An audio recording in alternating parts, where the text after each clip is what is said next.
আমার ভিডিওতে আপনাদের স্বাগত।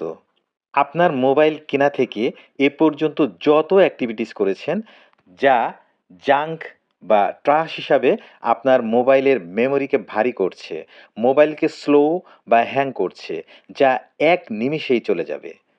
মোবাইল চলবে রকেটের গতিতে। চলুন কথা না বাড়িয়ে সরাসরি কাজে চলে যাই। প্রথমে আমরা গুগল ব্রাউজারে চলে যাব। গুগল ব্রাউজারটা ওপেন করে নিব। এবার দেখুন এখানে একটা সার্চ বাটন আছে। এখানে আমরা লিখব মাই অ্যাক্টিভিটিস। মাই অ্যাক্টিভিটিস লেখার পরে এখানে একটি অপশন আছে, এই যে মাই অ্যাক্টিভিটিস, এখানে ক্লিক করব। এবার একটু স্ক্রল করে নিচে চলে আসব। এখানে দেখুন আমি মোবাইল কেনা থেকে শুরু করে আজ পর্যন্ত যত জায়গায় আমি ঢুকেছি, যত অ্যাপস যা কিছুতে ঢুকেছি সব হিস্ট্রি এখানে আছে। যেমন টুডে আজকে আমি সার্চ করেছি, এই যে গুগল, যেখানে যেখানে গিয়েছি দেখেন এই সব এখানে রক্ষিত আছে। সব সব প্রচুর পরিমাণে জাং এখানে হয়ে আছে।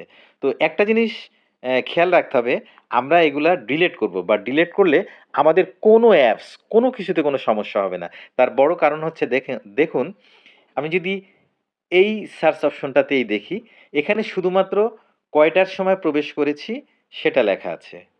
সো এখানে কোনো এমবি নেই, কিছু নেই। তো এজন্য আপনার কোনো অ্যাপস বা কোনো কিছুতেই কোনো সমস্যা হবে না। তো এখন আমাদের কি করতে হবে? এখন দেখুন এই যে এখানে ডিলিট অপশন আছে। ডিলিট অপশনে আমরা ট্যাপ করব।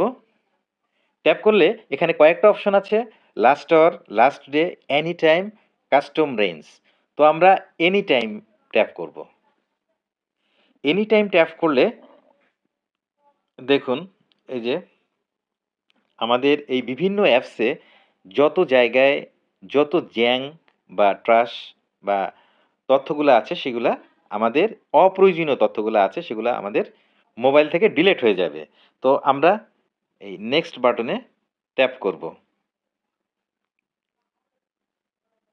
এখন একদম নিচে আছে দেখুন ডিলিট অপশন। আমরা এই ডিলিটে ট্যাপ করব।